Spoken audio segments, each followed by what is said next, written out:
Pastor ബേബിച്ചായൻ നൈസായി ഇവളെ എൻ്റെ തലയിൽ കെട്ടിവെച്ചതാണ്. ഏടാകുളത്ത് ചാടിച്ചതാ എൻ്റെ ചേട്ടൻ. പുള്ളിക്ക് ഒഴിച്ചു വിടാൻ വയ്യാത്ത കാരണം കൊണ്ട് പുള്ളി പ്ലാനിൽ എൻ്റെ തലയെ വെച്ച് പുള്ളി ഒഴിയായിരുന്നു. എടാ ഇപ്പൊ കൊത്തിക്കൊണ്ടുപോകും, 2 കോടി കൊടുത്തേച്ച് കൊണ്ടുപോയിട്ട് പാസ്റ്റർ ഇങ്ങനെ കാത്തു നിൽക്കുക. ഇതെല്ലാം പുള്ളിയുടെ ട്രാപ്പാ. എങ്ങനെങ്കിലും പുള്ളിയുടെ തലേന്ന് ഒഴിച്ച് ഇവളും പറഞ്ഞു 2 കോടി കൊടുത്ത് ഒരു പാസ്റ്റർ കൊത്തിക്കൊണ്ട് വന്നിക്കുക ഇവളെ. അതിനു മുമ്പ് അച്ചായനങ്ങ് കൈക്കലാക്കി കൊട്ടിക്കൊണ്ട് പോകുന്നതിന് മുമ്പ് 81കാരനായ പാസ്റ്റർ ബിഷപ്പ് 65കാരിയെ കല്യാണം കഴിച്ചു മുങ്ങിയതായി പരാതി എന്ന തലക്കെട്ടോടെ ITV ന്യൂസ് ഇന്നലെ ഒരു വാർത്ത നൽകിയിരുന്നു. ലീലമ്മ വർഗീസിനെ 81കാരനായ സ്വയം പ്രഖ്യാപിത ബിഷപ്പ് തോമസ് അലക്സാണ്ടർ വിവാഹം കഴിച്ചു മുങ്ങി എന്നതായിരുന്നു പോലീസിന് നൽകിയ പരാതി. ലീലമ്മ വർഗീസിന്റെ ഭാഗം ഇന്നലെ ഞങ്ങൾ നൽകിയിരുന്നു. അതുപോലെ തന്നെ ബിഷപ്പ് തോമസ് അലക്സാണ്ടറുടെ ഭാഗവും നാം കേൾക്കേണ്ടതുണ്ട്. ഇന്ന് നമുക്ക് എന്താണ് സംഭവിച്ചത് എന്ന് തോമസ് അലക്സാണ്ടറുടെ ഭാഗം കേൾക്കാം. ചർച്ച് ഓഫ് ലിവിംഗ് ഗോഡ് എന്ന ഈ ബിഷപ്പിന്റെ വാർത്ത കണ്ട് ജനങ്ങൾ കമന്റ് ചെയ്തത് ഇത് ചർച്ച് ഓഫ് ലിവിംഗ് ഗോഡ് അല്ല, ചർച്ച് ഓഫ് ലിവിംഗ് ടുഗദർ ആണ് എന്നാണ്. ദൈവനാമം കളങ്കപ്പെടുത്തുവാൻ വേഷം കെട്ടി ഇറങ്ങിയിരിക്കുന്ന ഇത്തരം പൈശാചികദാസന്മാരെ നിങ്ങൾ സൂക്ഷിക്കുക എന്ന് ഓർമ്മിപ്പിക്കുവാൻ വേണ്ടി മാത്രമാണ് ഇന്ന് ഞങ്ങൾ ഈ വാർത്ത നൽകുന്നത്. ബിഷപ്പ് തോമസ് അലക്സാണ്ടർ ആണോ എന്ന് ഞാൻ ചോദിച്ചപ്പോൾ ദേവദാസൻ എന്ന് അവകാശപ്പെടുന്ന ഇയാൾ പറയുന്നത് കേൾക്കുക. ബിഷപ്പ് തോമസ് വർഗീസ് അല്ല, ഇതാരാ വിളിക്കുന്നേ? അച്ചായ ഒരു കാര്യം പറയാൻ വേണ്ടിയായിരുന്നു. എന്തുവാ? ലീലൻ അലക്സാണ്ടർ. എന്തുവാ? അവര് അച്ഛനെ കുറിച്ചൊരു പരാതി കൊടുത്തിട്ടുണ്ടല്ലോ ചീഫ് മിനിസ്റ്റർ. അതിന്റെ ഡീറ്റെയിൽസുമായിട്ട് ഞാൻ വിളിക്കുന്നത്. പറഞ്ഞു. പരാതിയിൽ കഴമ്പുണ്ടോ? ഇത് ഒരുപാട് കൊടുത്തു കഴിഞ്ഞതല്ലേ അത്. നിങ്ങൾ അവിടെ സർക്കിൾ ഇൻസ്പെക്ടറോട് ചോദിച്ചാൽ അറിയാൻ വിവരങ്ങളെല്ലാം. ഇത് കുറെ നാളായി കൊടുക്കാൻ തുടങ്ങിയിട്ട്. അതായത് നമ്മുടെ സെറ്റ് ഫ്രീ ചർച്ചസിന്റെ അവിടുന്ന് വിവാഹം രജിസ്റ്റർ ചെയ്തതിന്റെ സർട്ടിഫിക്കറ്റും വിവാഹ സർട്ടിഫിക്കറ്റും എല്ലാം വ്യാജമാ. അങ്ങനെ ഒരു കല്യാണം നടന്നിട്ടില്ല, അങ്ങനെ വ്യാജമാ. അതല്ല, അതിനകത്ത് ഫോട്ടോസും ഉണ്ട്. വിവാഹം കഴിപ്പിക്കുന്ന 2 പേരോട് നിൽക്കുന്ന ഫോട്ടോകളും എല്ലാം ഉണ്ട്. അത് വ്യാജമാണോ? ഇതെല്ലാം കള്ളമാ, ഇതെല്ലാം വ്യാജമാണ്. പക്ഷേ ഫോട്ടോ എടുത്തത് എന്റെ ചേട്ടൻ ഒന്ന് പ്രാർത്ഥിച്ച് വിടുക, നിനക്ക് കോമ്പിനേഷൻ ആയിട്ട് ഒരാൾ വേണ്ടതെന്ന് പറഞ്ഞിട്ട് വിട്ടതാ. പുള്ളി ഒന്ന് പ്രാർത്ഥിച്ചിട്ട് അതിന് അവര് വക്രതയെ കൂടെ ഫോട്ടോ എടുത്തതാ. അത് കുഴപ്പമൊന്നുമില്ല. ഭാര്യ രജിസ്റ്റർ ചെയ്തിട്ടില്ല, ഭാര്യ സർട്ടിഫിക്കറ്റും ഇല്ല. നമ്മുടെ സിഗ്നേച്ചർ ആണല്ലോ പക്ഷെ അതിൽ കിടക്കുന്നത്. എന്നിട്ട് കല്യാണം നടന്നിട്ടില്ലെന്ന് അവിടെ. ഞങ്ങളുടെ സജീവിൽ ഇപ്പോഴുണ്ട്, ഞങ്ങളുടെ സഭയുടെ സെക്രട്ടറി. പുള്ളി ചോദിച്ചാൽ അറിയാം, അങ്ങനെ കല്യാണം നടന്നിട്ടില്ല. എവിടെ നടന്നത്? അനുഭവമുണ്ടോ? സെറ്റ് ഫ്രീ ചർച്ചസ് അതിനകത്ത് കൃത്യമായിട്ട് താങ്കളുടെയും 2 പേരുടെയും അത് ഞാൻ പറയും. സെറ്റ് ഫ്രീ ചർച്ച് ഞങ്ങളുടെ ചർച്ചിന്റെ ഡോക്യുമെന്റ് ഞങ്ങളുടെ വീട്ടിൽ ഇരിപ്പുണ്ട്. ഇതെല്ലാം അവൾ എടുത്തിട്ട് അവൾ ഉണ്ടാക്കിയതാ. അവരോട് എന്തിനാ താമസിച്ച് ഇത്രയും നാളും? എനിക്കൊരു കോമ്പിനേഷനായിട്ട് അവള് പുള്ളിക്കാരൻ വിട്ടത് എന്നെ സഹായിക്കാനുണ്ട്. എന്റെ ഭാര്യ മരിച്ചു പോയ ശേഷം. അതേ ഉള്ളൂ. താങ്കൾ പിന്നെ ശരിക്കും ബിഷപ്പാണോ അതോ പാസ്റ്റർ ആണോ? ഞാൻ ബിഷപ്പാ. ഏത് സഭയുടെ? സെറ്റ് ഫ്രീ ചർച്ചസ് ഇന്ത്യ എന്ന് പറയുന്നുണ്ട്. അല്ല, താങ്കളെ ബിഷപ്പായിട്ട് ആരാ ഇതുപോലെ അവരോധിക്കുന്നത്? സ്വയം നമ്മൾ പ്രഖ്യാപിക്കുവാണോ? അല്ല, വേൾഡ് ഹാർവസ്റ്റ് ചർച്ച് എന്ന് പറഞ്ഞൊരു ഓർഗനൈസേഷൻ അമേരിക്കയിലുണ്ട്. അവര് ഓർഡിനേഷൻ തന്നതാണ്. പിന്നെ സെറ്റ് ഫ്രീ ചർച്ചസിന്റെ ഓർഡിനേഷൻ എനിക്കുണ്ട് ബിഷപ്പായിട്ട്. Chief minister കൊടുത്തതല്ലേ?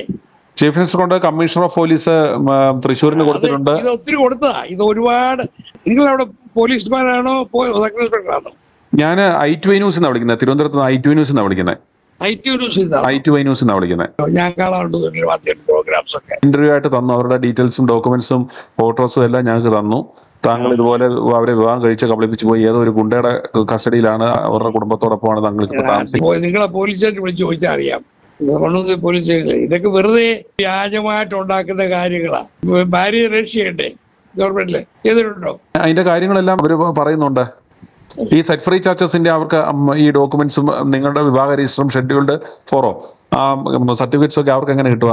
അവർക്ക് ഞങ്ങളുടെ വീട്ടിൽ സർട്ടിഫിക്കറ്റ് കോപ്പി ഇരിപ്പുണ്ട്, ബുക്ക് ഇരിപ്പുണ്ട്. ബുക്കോട് സർട്ടിഫിക്കറ്റ് ഉണ്ടാക്കുന്നുണ്ട്. അങ്ങനെ ഒരു കല്യാണം നടന്നിട്ടില്ല. In the presence of Thampiyan Eliyama Saji, അതൊക്കെ ആരാ? അതൊക്കെ ചുമ്മാ. അവിടെ അങ്ങനെ ആരുമില്ല. അങ്ങനെ കല്യാണം നടന്നിട്ടില്ലെന്നേ. സെക്രട്ടറിയോട് വിളിച്ച് ചോദിച്ചാൽ അറിയാം. സജി ഫിലിപ്പിന്. ഇത് വെറും വ്യാജമാ ഇവരെ. ഞങ്ങൾ അതുകൊണ്ടാണ് താങ്കളെ തന്നെ നേരിട്ട് വിളിച്ച് ചോദിക്കുന്നത്. ഇതൊക്കെ ഇവളുടെ മോനെ ഒരു ഡ്രഗ് അഡിക്റ്റാ. എന്നെ വിളിച്ചത് എന്നറിയോ? മദർ വിളിച്ചത്.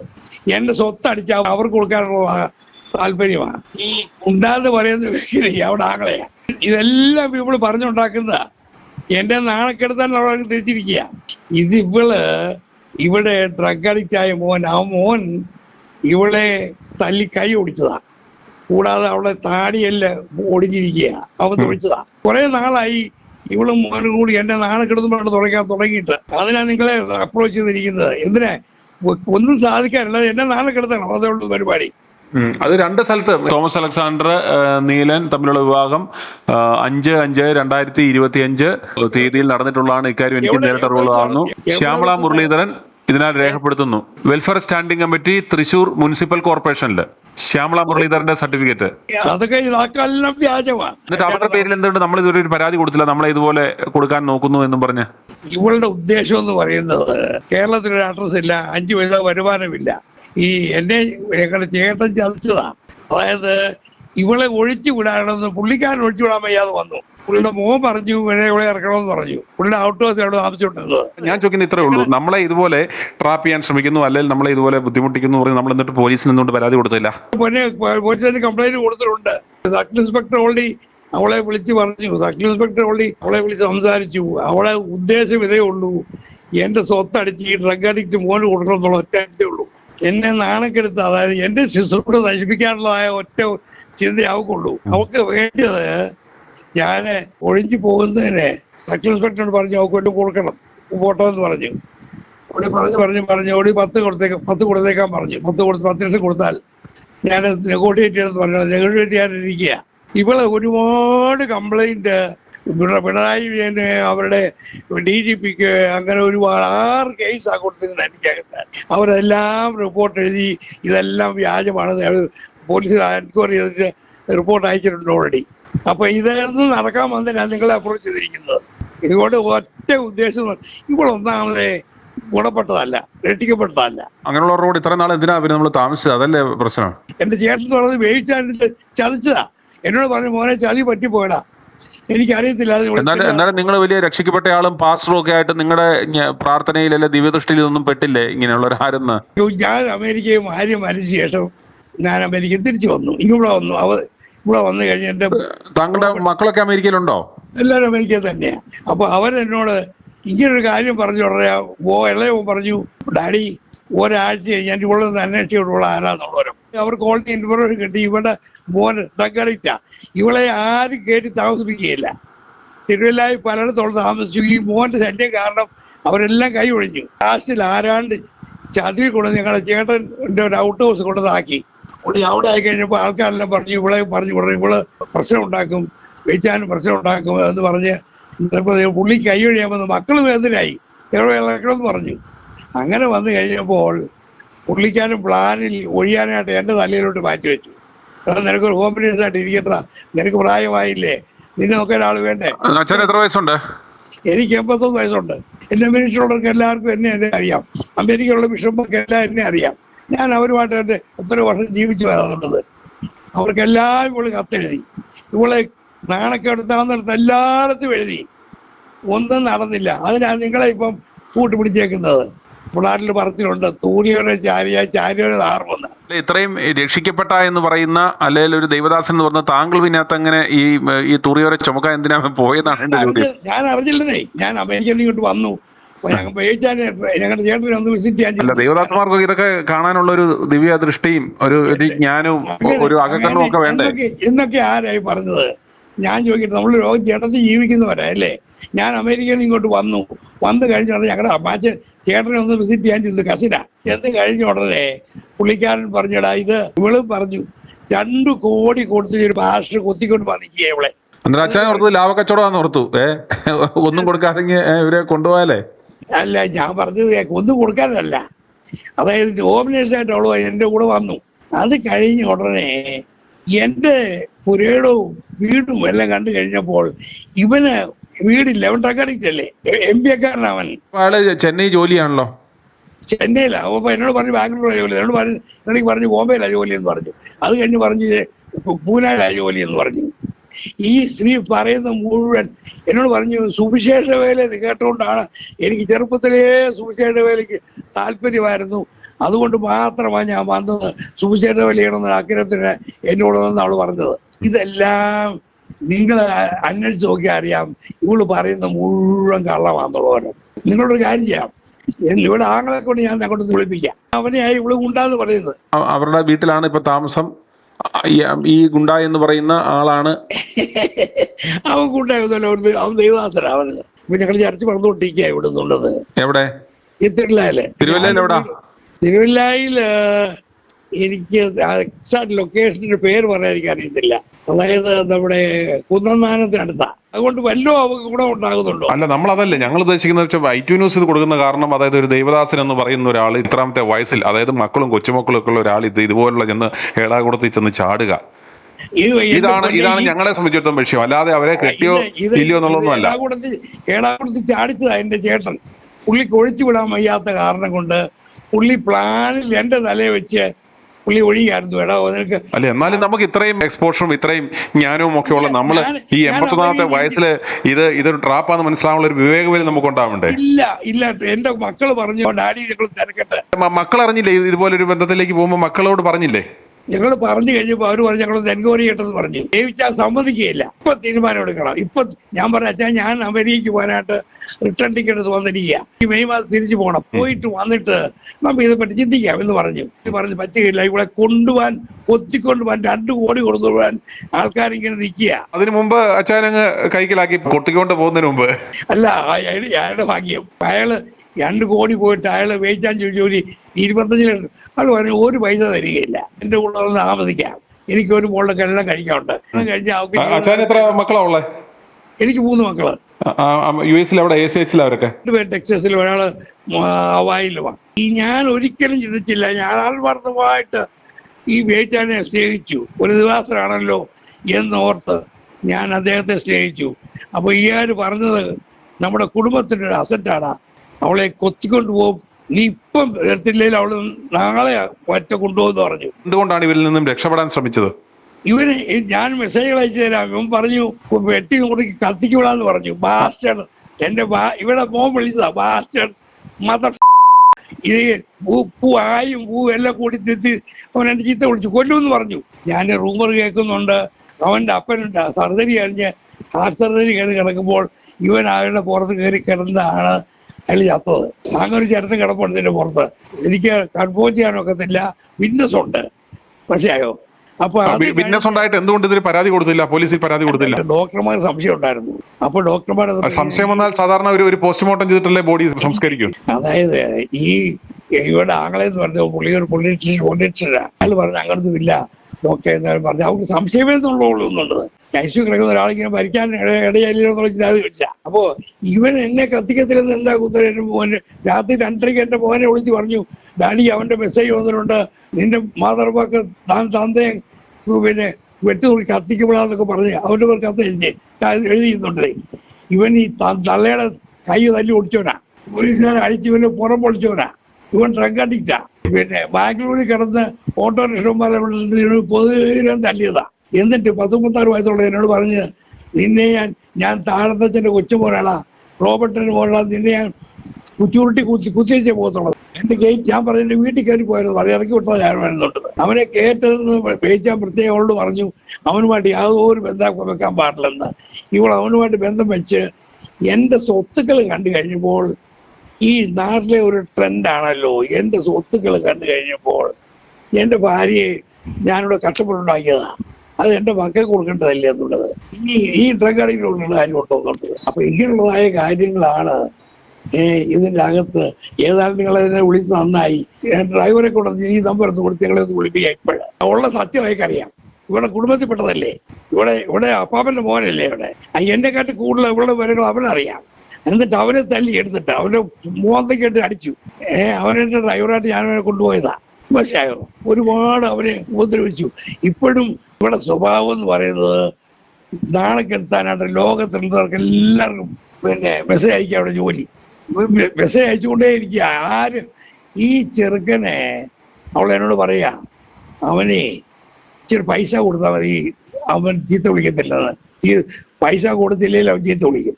എന്റെ വേറൊരു ഡ്രൈവറായിരുന്നു, അവനെ വിളിച്ച് പറഞ്ഞു, ഇവിടെ 20 രൂപ ചായ കുടിക്കാൻ 20 രൂപ തരാമെന്ന്. എൻ്റെ ഇല്ലെന്ന് പറഞ്ഞു.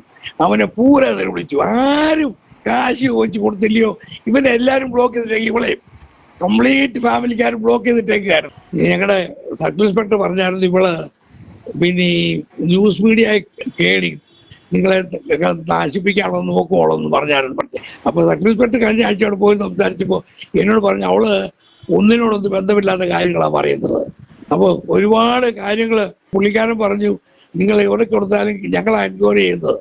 നിങ്ങൾ ആക്ച്വലി നമുക്ക് സപ്പോർട്ടാണോ അച്ഛന്? അവര് ന്യായത്തിന് നീതിക്ക് ഒരു സപ്പോർട്ടാണ്, അല്ലാണ്ട് എനിക്ക് സപ്പോർട്ടൊന്നും അല്ല. അവര് അന്വേഷിച്ച കാര്യങ്ങളൊക്കെ 5 പോലീസുകാരുള്ളിട്ട് അവള് എതിർത്ത് നിന്നവളെ അവളെന്നുണ്ട്. ഈ കേസും പുല്ലും പോലീസ് അവർക്ക് പുല്ല, അവിടെ മോനും പുല്ല. അപ്പൊ 5 പേര് എന്നിട്ട് ഇവനവിടെ ഈ ചെറുക്കൻ എന്നെ ത്രട്ടൻ ചെയ്തുകൊണ്ട് ഞാൻ കംപ്ലൈന്റ് കൊടുത്തായിരുന്നു. അപ്പൊ അവന്റെ അറസ്റ്റ് ചെയ്യാനായിട്ട് ചെന്നപ്പോൾ അവരെ വീട്ടിൽ കയറ്റിയില്ല അവരെ, കാരണം ലേഡി പോലീസിലായിരുന്നു അവരുടെ കൂടെ. ഇതൊരു പെന്തക്കോസ്റ്റൽ ലൈൻ ഓഫ് ചർച്ച് ആണോ അതോ പ്രൊട്ടസ്റ്റന്റ് ആണോ? എങ്ങനെ നമ്മുടെ ഒരു ചർച്ചിന്റെ പ്രത്യേകത എന്താ? പെന്തക്കോസ്റ്റൽ ലൈൻ ഓഫ് ചർച്ച. പക്ഷെ അതിലൊരു ബിഷപ്പ് എന്നൊരു പദവി ഉണ്ടോ? ബിഷപ്പ് എന്ന് പറഞ്ഞ് ഞങ്ങളെ പെന്തക്കോസ്റ്റൽ ഉണ്ട്, ബിഷപ്പ് എന്നുള്ളതുകൊണ്ട് ബൈബിളിലുള്ളതാ ബിഷപ്പ് എന്നുള്ളത്. വേദപുസ്തകത്തിൽ എവിടെയാണ് ബിഷപ്പിന്റെ പ്രസക്തി എവിടാ പറയുന്നത്? തിമോത്തിയോസ് ബിഷപ്പായിരുന്നു. ഏത് വേദവാക്യത്തിലാണ് പറയുന്നത് അങ്ങനെ പ്രകാരം പുള്ളി ബിഷപ്പായിരുന്നു? അത് പണ്ഡിതന്മാരോട് ചോദിച്ചാൽ അറിയാം. ചർച്ചക്കോടിലും ബിഷപ്പുണ്ടല്ലോ ഇപ്പോഴും, ചർച്ചക്കോടിൽ ഓവർസിയുടെ മാറ്റി ബിഷപ്പാക്കി വരുമ്പോഴും. വേഷമൊക്കെ ഉണ്ടോ, കുപ്പായമൊക്കെ ഉണ്ടോ ബിഷപ്പിന്റെ? എനിക്കില്ല. അമേരിക്കയിൽ ആരും കുപ്പായ ഇടാറില്ല, ഞങ്ങൾ ബിഷപ്പാരും. വേണയിടാമെന്നുള്ളതേ ഉള്ളൂ. അമേരിക്കയിൽ ഏത് സ്റ്റേറ്റിലാണ് നമ്മുടെ ചർച്ച ഉള്ളത്? വേൾഡ് ഹാർവസ്റ്റ് ചർച്ച് അമേരിക്കയിൽ എല്ലായിടത്തുള്ള ചർച്ച വേൾഡ് ഹാർവസ്റ്റ് ചർച്ച്, അതിന്റെ ഒരു ബിഷപ്പാണ് ഞാന്. അപ്പൊ അവിടെ അമേരിക്ക എല്ലാം മൊത്തമുള്ള ചർച്ചകളാണുള്ളത് വേൾഡ് ഹാർവസ്റ്റ് ചർച്ച. ഞങ്ങൾ ഈ വിഷയം എടുക്കുന്ന ഞാൻ പറഞ്ഞത് ഇതൊരു കുടുംബ പ്രശ്നമൊന്നും നമ്മൾ സാറിന് കൊടുക്കില്ല. പക്ഷേ ഒരു ബിഷപ്പ് അല്ലെങ്കിൽ ഒരു ചർച്ച് ഓഫ് ഹാർവസ്റ്റിന്റെ ഒരു സുപ്രധാന ഒരു ദൈവദാസൻ എന്ന് പറയുന്ന ഒരു ആള് ഇത്രാമത്തെ വയസ്സിൽ ഇതുപോലൊരു അബദ്ധം കാണിക്കുകയും അത് ഇതുപോലൊരു കുടുംബ പ്രശ്നമാകുകയും അത് ഇതുവരെ പരിഹരിക്കപ്പെടാതെ അത് മുഖ്യമന്ത്രിക്കും സംസ്ഥാന DGPക്കും കമ്മീഷണർക്കും ഒക്കെ പരാതി പോവുകയും വീണ്ടും ഇതൊരു പരിഹരിക്കപ്പെടാതെ പോവുകയും ചെയ്യുന്ന ഒരു വിഷയമാണ് ഞങ്ങളുടെ വാർത്താ വിഷയം. പരിഹാരമല്ല വേണ്ടത്, അവർക്ക് വീട് വേണം. അവർക്ക് 1.5 കോടി വീട് അവർക്ക് വേണം. നടക്കുകയില്ല. കാരണം അത് അധ്വാനിച്ച് ഞാൻ എൻ്റെ ഭാര്യയെ 12 മണിക്കൂർ 25 വർഷം നൈറ്റ് ഡ്യൂട്ടി ചെയ്ത് ഉണ്ടാക്കി കാശ് ഉണ്ടാക്കിയ ഞാനവിടെ കഷ്ടപ്പെട്ടുണ്ടാക്കിയ പൈസയാണ്. വൈഫ് ജോലി എന്തായിരുന്നു? ഞാൻ നേഴ്സായിരുന്നു. അവ ക്യാൻസറായിട്ട് മരിച്ചു. 24 നവംബർ 4 മരിച്ചു. അല്ല, അത് കഴിഞ്ഞ 4 മാസത്തിനുള്ളിൽ താങ്കൾ ഇവരെ വിവാഹം കഴിച്ചല്ലോ? ഞാൻ വേയിച്ചാണ് പറഞ്ഞു. എന്റെ വേയിച്ച ദൈവത്തെ ഓർത്ത് 4 മാസമേ ആയുള്ളൂ. എടാ അവള് തിരിച്ചു വരത്തില്ല, നീ പ്രായമായി, നിന്നെ നോക്കാൻ ഒരാള് വേണം, അതുകൊണ്ട് ഇവള് നിന്നെ നോക്കിക്കോളും എന്നും പറഞ്ഞ് പുള്ളിക്കാരൻ എന്നോട് വിട്ടതാ. ഇതിൽ നിന്നും ബിഷപ്പ് പഠിച്ച ഒരു പാഠം എന്താണ് യഥാർത്ഥത്തില്? ഈ ജീവിത വാർദ്ധക്യത്തില് അല്ലെ നമ്മൾ പഠിച്ച ഒരു പാഠം എന്താ യഥാർത്ഥത്തില്? ഈ പ്രായമുള്ളവർ ഇങ്ങനെ വരുന്നവരെ ട്രാപ്പ് ചെയ്യാനുള്ളതായ ആൾക്കാരിവിടെ ഉണ്ട്, എന്റെ ഏജന്റുമാരുണ്ട്. ഇവരെ ഒന്ന് വിഷമിച്ചിരിക്കുകയല്ലേ, കഷ്ടത്തിലിരിക്കുകയല്ലേ, ഒരു സഹായിക്കാൻ പ്രായം ഇത്രയായില്ലേ, ബ്ലഡ് പ്രഷർ ഉണ്ട്, ബ്ലഡ് ഷുഗർ ഉണ്ട്, എനിക്ക് അസുഖങ്ങളെല്ലാം ഉണ്ട്, 3 നേരം മരുന്നെടുത്ത് തരണം, 3 നേരം ആഹാരം തരണം, എന്നെ ഒന്ന് നോക്കണം, കാലിന് വേദന വരുമ്പോൾ തിരുമ്പി തരണം. ഇതൊക്കെ എല്ലാവരും ആഗ്രഹിക്കുന്ന, പ്രായമാകുമോ കടന്നു പോകുമ്പോൾ ആഗ്രഹിക്കുന്ന കാര്യങ്ങളല്ലേ അത്. അപ്പൊ അങ്ങനെ വരുന്നവരെ ഈ കല്യാണം കഴിക്കാൻ ഒരിക്കലും പെണ്ണുങ്ങളും സ്വത്തിന് വേണ്ടി മാത്രം വരുന്നവരാണെന്ന് എനിക്കിപ്പോ മനസ്സിലായി. ഇവരെ നമ്മളെ ശുശ്രൂഷിക്കാൻ വരുന്നവരല്ല. അന്നേരം അച്ഛന് പറയാനുള്ള ഉപദേശം എന്ന് പറഞ്ഞാൽ വാർദ്ധക്യകാലത്ത് യാതൊരു കാരണവശാലും ഇത്തരത്തിലുള്ള ഒരു വിവാഹ ബന്ധങ്ങളിലേക്ക് പോകാൻ പാടില്ല. ശുശ്രൂഷയ്ക്ക് വെറും ഹോം നേഴ്സുമാരുടെ സഹായം തേടുക. വിവാഹം കഴിക്കാൻ പാടില്ല, പ്രത്യേകിച്ച് ആമക്കളുള്ളവരെ വിവാഹം കഴിക്കാൻ പാടില്ല. വിവാഹം കഴിച്ചിട്ടില്ലല്ലോ, ഞാൻ രജിസ്റ്റർ ചെയ്തിട്ടില്ല. ഇവള് പറയുന്നത് മുഴുവൻ കള്ളമാ. സഹോദരൻ, ഞാനൊരു സത്യം പറയാം, ഇവളെ അറിയാവുന്നവർക്കെല്ലാം അറിയാം, ഇവള് നാക്കെടുത്ത് കള്ളമേ പറയത്തുള്ളൂ. ഒരു ബിഷപ്പായ താങ്കൾ എങ്ങനെ എന്നിട്ട് അവരുടെ ട്രാപ്പിൽ വീണു എന്നാണ് എന്റെ ചോദ്യം. ഇവളീ പറയുന്നത് മുഴുവൻ കള്ളമാണെന്ന് എനിക്ക് മനസ്സിലാക്കി കഴിഞ്ഞപ്പോഴാണ് എങ്ങനെയെങ്കിലും ഈ നാട്ടുകാർക്ക് മൊത്തം മനസ്സിലായി. താങ്കൾക്ക് അമേരിക്കയിൽ ജീവിച്ച അല്ലെ ബിഷപ്പായ ദേവദാസനായ താങ്കൾക്ക് എന്തുകൊണ്ട് മനസ്സിലായില്ലെന്നുള്ളതാണ് എന്റെ ചോദ്യം. ഞാൻ ചോദിക്കട്ടെ സഹോദര, അമേരിക്കയുള്ള ഒരുമാതിരിപ്പെട്ട നല്ല ആൾക്കാരും കള്ളം പറയത്തില്ല, അറിയാമോ? ഞാൻ ആ സൊസൈറ്റി ജീവിച്ചവരാ, 40-41 വർഷം ഞാനിവിടെ ജീവിച്ചതാ. അവിടെ ആരും കള്ളം പറയുന്നില്ല. കള്ളം പറയുന്ന മലയാളികളൊക്കെ ഉണ്ട് കേട്ടോ, അത് വേറെ വിഷയം. സാധാരണ അവിടെ ആരും കള്ളം പറയത്തില്ല. അവരാരും ഉള്ള കാര്യം ഉള്ള പോലെ പറയും. നമ്മള് ഇവിടെ വന്നേ പിന്നെ എനിക്ക് മനസ്സിലായത്, ഈ പെന്തക്കോസ്തിലെ പാസ്റ്റർമാരും എല്ലാവരുടെയും ജീവിതത്തെ ഞാൻ ഉള്ളത് നോക്കി കഴിഞ്ഞപ്പോൾ ഈ വരുന്നവരെല്ലാം നമ്മളെ ചതിക്കാനല്ലാതെ. ഞങ്ങളുടെ പഴയ ഒരു പാസ്റ്റർ ഉണ്ടായിരുന്നു, പുള്ളി പറയും പെന്തക്കോസ്തിലെ പാസ്റ്റർമാർ ആലോചിക്കുന്ന കല്യാണം നടത്തരുത്, അത് ചതിക്കുമെന്നുള്ളവരും. പക്ഷേ ഈ എന്റെ ചേട്ടൻ എന്ന് പറയുന്ന പാസ്റ്റർ, ഞാൻ ഓർത്തു അങ്ങനെ ഒരു നല്ല ദൈവദാസനാണല്ലോ എന്ന് ഓർത്ത് ഞാൻ വിശ്വസിച്ചതാ. ഈ പുള്ളിയുടെ മുഖത്തെ ഓനെ പ്രതി ചേർത്ത് കേസ് കൊടുത്തിരിക്കുകയാണ്. ചുരുക്കം പറഞ്ഞാൽ നമ്മളുടെ ഈ ഒരു ജീവിതം എത്ര വർഷം നീണ്ടു യഥാർത്ഥത്തിൽ ഇവരുമായിട്ടുള്ളത്? ഇവരുമായിട്ട് 6-7 മാസം നിന്നു. അത്രേ ഉള്ളൂ. അത് കഴിഞ്ഞപ്പോഴാണ് മനസ്സിലായത് ഈ ചെറുക്കൻ എന്നെ കൊല്ലും എന്നുള്ളവർക്ക് പിടി കിട്ടി. സ്വന്തം തള്ളയുടെ കൈ തല്ലി ഒടിച്ചവൻ അന്നേരം തള്ളയുടെ താടി രാത്രി ഇവള് താടി തലയിൽ കൂടെ തുണിയിട്ട് കെട്ടിക്കൊണ്ടാണ് കിടക്കുന്നത്. ഡോക്ടർ പറഞ്ഞു സർജറി വേണമെന്ന് പറഞ്ഞു. എല്ലാം ഇവിടെ മോനും പറ്റില്ലാത്ത ഇവരുടെ മോന് ഞങ്ങളുടെ വക്കീലിനോട് ചോദിച്ചു, ഇങ്ങനെ ചത്താൽ ഈ പ്രോപ്പർട്ടി എല്ലാം എനിക്കും വേണം അമ്മയ്ക്ക് കിട്ടത്തില്ലയോ എന്ന്. അപ്പൊ ഇവരുടെ നോട്ടം ഇതേ ഉള്ളൂ നോട്ടം. എനിക്ക് പ്രായമുള്ളവരോട് പറയാനുള്ളത്, വളരെ ദൈവത്തെ ഓർത്ത് കേരളത്തിൽ വന്ന് ഒരു ചതി പെടാൻ പാടില്ല, വേറെ സൂക്ഷിക്കണം. കാരണം ഇതൊരു വലിയ ട്രാപ്പാ. ഞാൻ 40-48 വർഷമായിട്ട് അമേരിക്കയിൽ ജീവിച്ചേച്ച് ഒരുത്തരും കള്ളം പറയത്തില്ല. എല്ലാവരും വിശ്വസ്തമായിട്ട് സത്യം പറയുന്നവരെല്ലാം. ഉദാഹരണം ഞാൻ പറഞ്ഞു, ഞാനൊരു സഹോദരി ചോദിച്ചു, ഞങ്ങളുടെ ചർച്ച വരുന്ന സഹോദരി എന്താ പറഞ്ഞു, എന്തുവാണ് ഭർത്താവുമായിട്ട് പേരിടാൻ കാര്യം? അതേ ഞാനും ഭർത്താവും ഞങ്ങൾ കള്ളു കുടിക്കാറ്. ഞാൻ ഇവരുടെ കൂട്ടുകാരൻ്റെ കൂടെ അവിഹിത ബന്ധത്തിൽ ഏർപ്പെട്ടു, അത് ഭർത്താവ് പിടിച്ചു, അതുകൊണ്ട് എന്നെ ഉപേക്ഷിച്ചെന്ന് പറഞ്ഞു. നമ്മുടെ നാട്ടിലെ പെണ്ണുങ്ങൾ പറയാമോ ഇത്? അവർ സത്യമേ പറയത്തുള്ളൂ. അവരാരും പ്രത്യേകിച്ച് വെള്ളക്കാര് കറമ്പരക്കെല്ലാം പറയുന്നവർ കാണുമായിരിക്കും. ഞാൻ വെള്ളക്കാരുമായിട്ടുള്ള ചർച്ചയിലായിരുന്നു. എനിക്ക് സ്വന്തമായിട്ട് ചർച്ച ഉണ്ടായിരുന്നു അവിടെ. അപ്പൊ ആ ഒരു സിറ്റുവേഷൻ നമ്മൾ വളർന്നിച്ച് ഇവിടെ വന്നപ്പോൾ സുനിൽ മാത്യു, ഞാനൊരു കാര്യം ചോദിച്ചോട്ടെ, ഈ പാസ്റ്റർമാർ പറയുന്ന അന്യഭാഷയും ഇവര് പറയുന്ന പ്രവചനവും ഇതിനകത്തെക്കാളും വല്ല അർത്ഥവും ഒരർത്ഥവും എന്നുള്ളത് ഞാനിവിടെ പിന്നെ മനസ്സിലാക്കി. എന്തുമാത്രം പേര് ദൂത് പറയാനായിട്ടും പ്രാർത്ഥിക്കാൻ. ഈയിടെ ഒരാളോട് പറഞ്ഞു, ഞാൻ കുത്തിയിരുന്ന് പ്രാർത്ഥിക്കാൻ പോവാണത്. ഞാൻ പിന്നെ ആളുകളുടെ ബന്ധം കട്ട് ചെയ്തു. ഇവിടെ വന്നു കഴിഞ്ഞപ്പോഴാണ് എനിക്ക് മനസ്സിലായത് ഇവിടെ മുഴുവൻ വഞ്ചനയാന്നുള്ളവരും. ഞാനും ഭാര്യ കൊണ്ട് ഇവിടെ വന്നു കഴിഞ്ഞപ്പോൾ എൻ്റെ വൈഫിന്റെ ചേട്ടത്തിൻ്റെ മോൻ ഞങ്ങളെ സഹായിക്കാൻ വന്നു. 3 വർഷം കൊണ്ട് ഞങ്ങൾ കണക്കൂടി 30 ലക്ഷം അവൻ അടിച്ചു മാറ്റി. വിശ്വസിക്കാനൊക്കെ ഇവിടെ ആരെയും വിശ്വസിക്കാനൊക്കും. വൈഫിന്റെ ആങ്ങളുടെ മോള് ഒന്ന് സഹായിക്കണമെന്ന് പറഞ്ഞു എന്നെ വിളിച്ച് 5 ലക്ഷം രൂപ കണക്ക് കൊടുത്തു. 6 മാസം കഴിഞ്ഞ് തിരിച്ചു തരാമെന്ന് പറഞ്ഞു. 6 മാസം കഴിഞ്ഞ് തിരിച്ചു വിളിച്ചപ്പം അവള് വേറൊരാളോട് പറഞ്ഞത് അങ്ങനെ ചിറ്റപ്പനല്ല ചെറ്റയപ്പനാണെന്ന്. ഒരുപാട് ട്രാപ്പ് ഇവിടെ ഉണ്ട്. പക്ഷെ ഞാനിപ്പോ വളരെ സൂക്ഷിച്ചാണ് സംസാരിക്കുന്ന പോലും.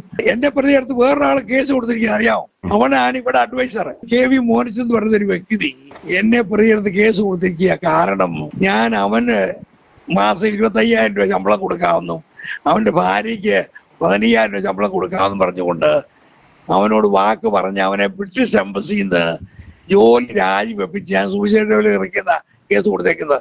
അതുകൊണ്ട് എന്റെ വീടിന് അറ്റാച്ച്മെന്റ് ഇട്ടേക്ക് അവനുണ്ട്. ഈ ലോകത്തിൽ വരുന്ന ആൾക്കാരാണെന്നുള്ളവരും ഞാൻ ഇപ്പോഴാണ് മനസ്സിലാക്കുന്നത്. ഓരോരുത്തരുടെയും സംസാരവും ഇടപാടും. ഞാൻ അതുകൊണ്ട് ഒരുപാട് ഭാഷമാരെ കാണാൻ ആഗ്രഹിക്കുന്നുണ്ട്. ഞാൻ ഒറ്റ ഭാഷ കണ്ട് തമ്മിൽ കൊടുക്കുന്നത് ഞാൻ പരിചയപ്പെടാനും പോകത്തില്ല. പാസ്റ്റർമാര് എല്ലാം ഉടായിപ്പാണെന്നാണോ താങ്കളുടെ ഒരു കണ്ടെടുത്തോളം? ഞാൻ കണ്ടെടുത്തോളം ഒരു നല്ല ശതമാനം ഉടായ്പ തന്നെയാണ്. ഞാൻ ഇവിടെ നിന്ന് ഓരോ കാര്യങ്ങള് ഓരോരുത്തർ ഇടപെട്ട് കഴിഞ്ഞപ്പോഴാണ് അറിയുന്നത് തൊട്ടത്. ഞാൻ ചരിത്രം പറയാൻ ഒരുപാട് പറയാനുണ്ട്. ഈ സ്ത്രീ പിന്നെ മെന്റൽ ആണെന്നും അതെല്ലാം പറയും. റിപ്പോർട്ട് കൊടുത്തിട്ടുണ്ട് അവർക്ക് എല്ലാവരെല്ലാം. അവര് റിപ്പോർട്ട് കൊടുത്തു വെച്ചാൽ അത് നമുക്ക് മനസ്സിലാക്കാൻ സാധിക്കുന്നത് അത് അച്ചായന്റെ ഇൻഫ്ലുവൻസിലാണ്. അല്ലാതെ അവർക്ക് എന്തിന്റെ ബേസിലാണ് അവർ മെന്റൽ പേഷ്യന്റ് ആണെന്ന് റിപ്പോർട്ട് കൊടുക്കുന്നത്? മെന്റൽ ഞാൻ ഡോക്ടറെ കാണിക്കാൻ കൊണ്ടുപോയതാ. സർട്ടിഫിക്കറ്റ് ഉണ്ടോ അതിന്റെ? സർട്ടിഫിക്കറ്റിൽ എടുത്തില്ല. അല്ല, അവള് അതിനു മുമ്പേ ഡോക്ടറെ കയറി കണ്ട് പറഞ്ഞു എന്നെ ഭ്രാന്തിയാക്കാൻ ശ്രമിക്കുകയാണെന്ന് അവരോട് അയാളെ പറഞ്ഞ സൈക്കോളജിസ്റ്റിനെ കണ്ടെത്തുന്നത്. നിങ്ങൾ ഉദ്ദേശിക്കുന്ന പാർട്ടി അല്ല ഇവള്. എന്റെ പൊന്നെ ഞാൻ ട്രാപ്പിലായി. വേയിച്ചാനോട് പറഞ്ഞു, എടാ പറ്റിപ്പോയടാ, ചതി പറ്റിപ്പോയി. എന്നിട്ട് പുള്ളി പറഞ്ഞറിയാമോ, നീ അവളുമായിട്ട് സ്നേഹം തടിച്ച് എങ്ങനെയെങ്കിലും നീ അവളെ പുറത്താക്കാനെന്ന്. പുള്ളി നൈസായിട്ട് ഒഴിവാക്കിയതാ. എന്നിട്ട് അവിടുത്തെ വേലക്കാരത്തി അവള് പറഞ്ഞു, വേയിച്ചാൻ അവളെ വിളിച്ചു പറഞ്ഞു, നീ അവിടെ ആ കെട്ടറും ഇതെല്ലാം നിന്റേതാണ്, നീ കൈക്കായിക്കൊണ്ട് ഇറങ്ങാവുന്നത് എന്നോട് പറഞ്ഞു അവളെ ഔട്ടാക്കണമെന്ന്. അവള് പറയുന്നത് ഇറങ്ങരുതെന്ന്.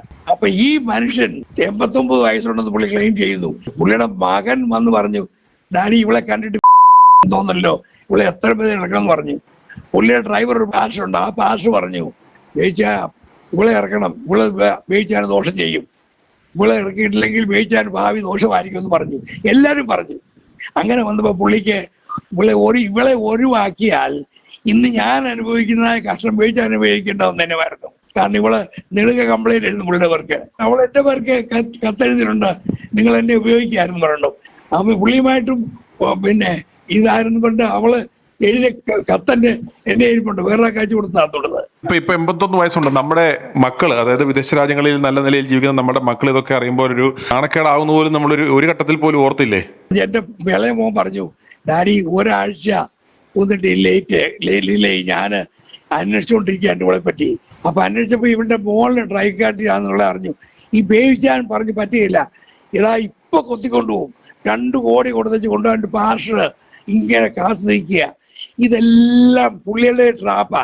എങ്ങനെങ്കിലും പുള്ളിയുടെ തലേന്ന് ഒഴിച്ച് എന്റെ തലയിലാക്കുക. ഈ ബേബിച്ചാൻ എന്ന് പറയുമ്പോൾ നമ്മുടെ സ്വന്തം ചേട്ടനാണോ? സ്വന്തം ചേട്ടനൊന്നുമല്ല, മമ്മിയുടെ കസിന്റെ പോരാ. ഈ പുള്ളി എന്നെ ചതിക്ക്. എന്റെ അനിയനോട് ചോദിച്ചു, അച്ഛനല്ലാതെ ഈ തറച്ചരിക്കാരെ വിശ്വസിക്കുമോന്ന്. പുള്ളി തന്നെ എന്നോട് പറഞ്ഞു, മോനേടാ ചതി പറ്റിപ്പോയടാ, എനിക്കറിയത്തില്ലായിരുന്നോ. പുള്ളിക്ക് എല്ലാം അറിയായിരുന്നു. ഈ സഖയിൽ പറഞ്ഞുകൊണ്ടാ പുള്ളി ഈ ചതി എന്റെ ചേട്ടനോട് ചതിച്ചു തന്നിട്ടത്. അപ്പൊ ഞാൻ ഈ പുള്ളി ആത്മാർത്ഥമായിട്ട് സ്നേഹിച്ചു. ഒരു പാസ്റ്ററാണല്ലോ, എന്റെ ചേട്ടനാണല്ലോ, ദൈവദാസനാണല്ലോ എന്നൊക്കെ ഓർത്ത് ഞാൻ ആത്മാർത്ഥമായിട്ട്, എന്റെ സ്നേഹം ആത്മാർത്ഥമായ വ്യാജമില്ലാത്ത സ്നേഹമാണ്. എനിക്കറിയത്തില്ല, അമേരിക്കയിൽ താമസിക്കുന്നവർക്ക് സ്നേഹിക്കുന്നവരെല്ലാം ആത്മാർത്ഥമായിട്ട് സ്നേഹിക്കുന്നത്. ഈ കള്ളസ്നേഹം മുഴുവൻ ഇവിടെ അയക്കാം. കേരളത്തിൽ കാണുന്ന പോലെ എങ്ങും കാണത്തില്ല. ഭാരതിനെ പറ്റി ഓൾഡ് ബ്രിട്ടാനിക്കായി ഞാൻ കേട്ടിട്ടുള്ളത്, അതിനെഴുതുന്നത് ഭാരത് എന്ന് പറഞ്ഞാൽ കള്ളം പറയാത്തതാണെന്നാണ്. അന്ന് കാരണം ഈ കേരളത്തിലെ ബ്രാഹ്മണന്മാർ കള്ളം പറയുമായിരുന്നു. അപ്പൊ അത് ഉദ്ദേശിച്ച് പറഞ്ഞതാ. അതായത് ഇന്നത്തെ കേരളം എന്ന് പറഞ്ഞേ സുനിൽ മാത്യു, നിങ്ങൾ ഇവിടെ താമസിക്കുന്ന മനുഷ്യനല്ലേ, നിങ്ങൾ ഒരുപാട് നിങ്ങളുടെ ന്യൂസുകളൊക്കെ ഞാൻ ഒരുപാട് കാണാറുണ്ട്. അന്നേരം ഓർത്തില്ലേ ഇതുപോലത്തെ കാര്യങ്ങളൊക്കെ നാറിപ്പോയാൽ i2 ന്യൂസിൽ വരുമെന്നാലും ബിഷപ്പിനൊരു തോന്നൽ പോലും ഉണ്ടായില്ലേ? ദൈവം തോന്നിച്ചില്ലേ? എനിക്ക് തോന്നിയില്ല. കാരണം എന്നെ നശിപ്പിക്കാൻ വരങ്ങിയിരിക്കുന്നുള്ളവരെ ഞാൻ ചിന്തിച്ചില്ല. ഇന്റർനാഷണലിൽ പോയി നിന്നെ നാണക്കെടുത്തു വന്ന 100 പ്രാവശ്യം എന്നെ കള്ളൻ കള്ളൻ കള്ളൻ എന്ന് വിളിച്ചോളാം ആളുകളുണ്ട്. ഞാൻ ചോദിക്കട്ടെ സുനിൽ മാത്യു, ഞാൻ ഇവിടെ കൂടെ താമസിപ്പിക്കണം, എനിക്കിവിടെ ശുശ്രൂഷ വേണോ? അതായത് അവിടെ അവളെ കൂടത്തായി ജോലി എന്ന് വിളിച്ചെന്ന് പറഞ്ഞിട്ട് വലിയ ഒരു കംപ്ലൈന്റ് കൊടുത്തു. ഇവർക്കെല്ലാം അറിയാവുന്ന കാര്യം. ഇവളുടെ സ്വന്തം വീട്ടുകാർ പോലും ഇവിടെ ബ്ലോക്ക് ചെയ്ത്, ഇവിടെ മോനെ ബ്ലോക്ക് ചെയ്തിട്ടേക്കായിരുന്നു. ഇപ്പൊ ഇവരെവിടാ താമസിക്കുന്നത്? ഈ ലീലൻ എന്ന് പറഞ്ഞ സ്ത്രീ എവിടെ താമസിക്കുന്നത്? എന്റെ വീട്ടിൽ താമസിക്കുന്ന അവള്. എവിടെ, ഏത് സ്ഥലത്താ? തൃശ്ശൂരാ. അന്നേരം അവിടെ നിന്ന് ഇപ്പൊ ഇറങ്ങി മാറി തരത്തില്ലല്ലേ? അവരത് എന്റെ പൊന്നെ, അതിനുള്ള കളിയല്ലേ ഇതെല്ലാം. എന്നെ നാറ്റിക്കാനുള്ള ശ്രമിച്ചിട്ട് പ്രഷർ ചെയ്ത് കൈക്കലാക്കാനുള്ള ശ്രമത്തില. അവസാനമായി ഈ അപ്പച്ചന്റെ മക്കളോടാണ്, സുവിശേഷം വേറെ ആരെങ്കിലുമൊക്കെ ലോകത്തെ അറിയിച്ചുകൊള്ളും. വഴിതെറ്റി എവിടെയോ ചെന്ന് കയറിപ്പോയ ഇദ്ദേഹത്തെ എത്രയും വേഗം നിങ്ങൾ അമേരിക്കയിലേക്ക് കൂട്ടിക്കൊണ്ടുപോവുക, അല്ല എങ്കിൽ കാര്യങ്ങൾ കൈവിട്ടു പോകും. സ്തോത്രം. i2i News, an eye for truth. i2i News subscribe ചെയ്തിട്ടില്ലാത്തവർ ഇപ്പോൾ തന്നെ സബ്സ്ക്രൈബ് ചെയ്യുക. നോട്ടിഫിക്കേഷൻ ലഭിക്കുവാൻ ബെൽ ബട്ടണും അമർത്തുക.